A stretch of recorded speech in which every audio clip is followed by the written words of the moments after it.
Hello there, YouTube. I'm here today to discuss the Xbox 360 version of the classic game Fable 3.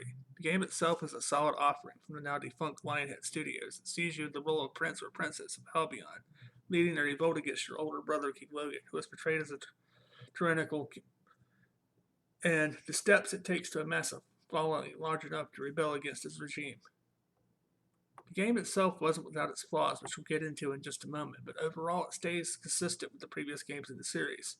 Fable 3 delivers in its light-hearted humor that sometimes flirts with crossing the line into absurdity, even offering a sword that upgrades based on the number of sexual encounters your character has had with the different NPCs that populate the in-game world.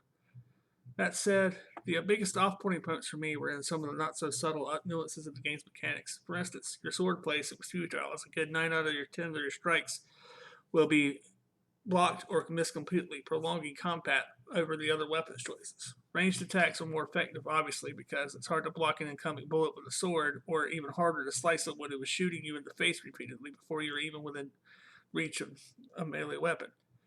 Magic is even more effective, to the point that it becomes unbalanced.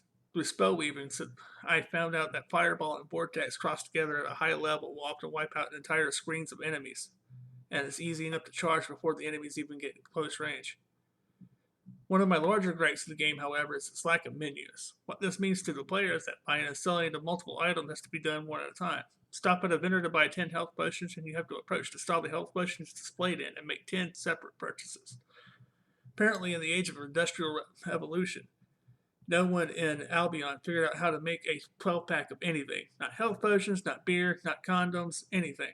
You can buy sacks of potatoes and grains and wine, etc., but these items are useless outside of reselling later when the town is in short supply to the pawn shop owners, the only NPC characters you can actually sell anything to. This would be fine, except selling the items works exactly like buying them. You need to sell a sack of potatoes, fine, but if you're going to sell 10 or more, you have to do it exactly one sack at a time.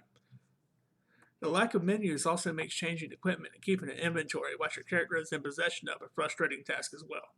Each individual sword, spellcasting gauntlet, and firearm is sectioned off into one room of your sanctuary into 3 separate areas. And you guessed it, you have to cycle through each and every single piece of it to search for one specific weapon.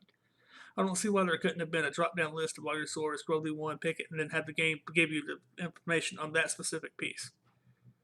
Dressing and undressing your characters is a little bit better, but not by a great deal. Each outfit gets its own display mannequin, as does each hairstyle, facial hair, and tattoo piece. It takes time to put together your own custom looks in this way, and even longer to dye them to make colors of different sets of gear work together, as dyeing them is its own separate subsection of the room. There's also an area where you can stop and remove any unwanted items.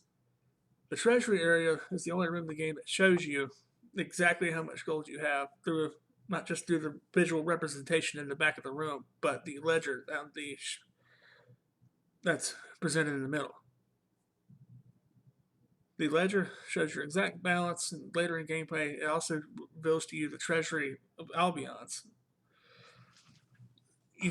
You can transfer money between the two to adjust your moral standing, as putting your own resources into the kingdom's treasury rewards you with a higher moral standing, while embezzling the kingdom's money for your own use is seen as an evil deed and lowers your standing with the people of Albion. Last but not least on my list of complaints for this game is the multiplayer. For starters, you're screwed right off the bat if you don't have the exact same DLC package as your friend or a random player you are seeking to join does right out of the gate. If your DLC varies in any form, it's a no-go, even if it's something as small as an extra sword. Not that you really need any help from them anyway, and even if they do assist you, the other player just kind of walks around awkwardly being ignored, even in storyline cutscenes, and really the other player only assists you in combat, which is pointless with the game's simplistic structure and easy difficulty. In short, Fable 3 really is not a bad game. It is actually very entertaining to play outside of certain plot twists, which we won't get into for the sake of discouraging players who have yet to experience it. The game is time-consuming, as a large chunk of getting the better ending revolves around your character's treasury and requires the game to be a slow grind through buying and selling items and property instead of being straight to the point as other games are in the RPG genre. The cheeky, sometimes off-color humor alone makes it a worthwhile player through, and while not perfect, definitely merits at least giving it a chance. Please feel free to like or comment my video below with your own opinions or even suggestions for other games you'd like to hear my thoughts on. Until next time, this is me, signing out.